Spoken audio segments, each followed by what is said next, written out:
Hello, welcome to Cull the Weak Card Talk. I'm Brob989. I'm Shaka. Today we will be looking at a artifact called Static Collection Array. This is an uncommon. It has an amber pip on it, and it reads, your keys cost -1 while the tide is high and +1 while the tide is low.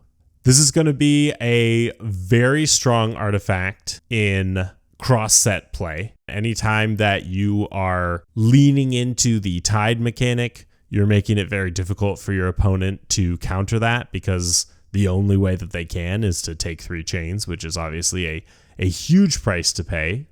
It is not global, so it only affects you. I guess when you're playing in set, it might be a little bit harder to play this. You're going to be tempted to get that -1, but if your opponent has a lot of cards that can change the tide for free, and presumably they're going to be ending their turn quite often with the tide high for them and low for you, you're going to be stuck with a +1 key cost for a lot of the games. So maybe this is a discard. What do you think? Do you play it in Dark Tiding matchups? It depends on how much your opponent needs the tide.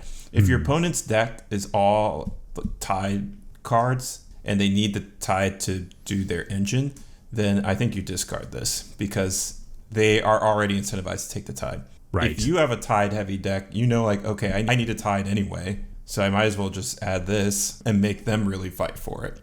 Kind of reminds me of Quixelstone. Not as game warping as Quixelstone, but in any given Quixelstone matchup, you look at it, it's not like some decks are Quixel decks and some aren't. It's in a given matchup, does Quixelstone benefit me or not? I think there'll be a similar dynamic with the tide, and I think it'll be a skill that players will develop to see how much the deck relies on the tide based on reading the Archon card. Yeah, it'll be really interesting to see how the tide mechanic plays out, how important it'll be. Right. This card reminds me a lot of Mecha Buoy, which was the Logos artifact that gives the player who has the high tide 1 amber. I think a deck that has this and Mecha Buoy in it could be fun to play against older sets because, as you said, they don't have an incentive to raise the tide. And I wonder how this would work with multiples. Like you're at -4.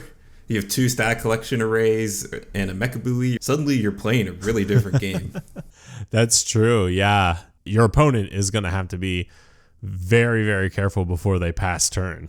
Check and double check your math there. Yeah. All right, well, that's been our look at Static Collection Array. Check back tomorrow for another look at another card.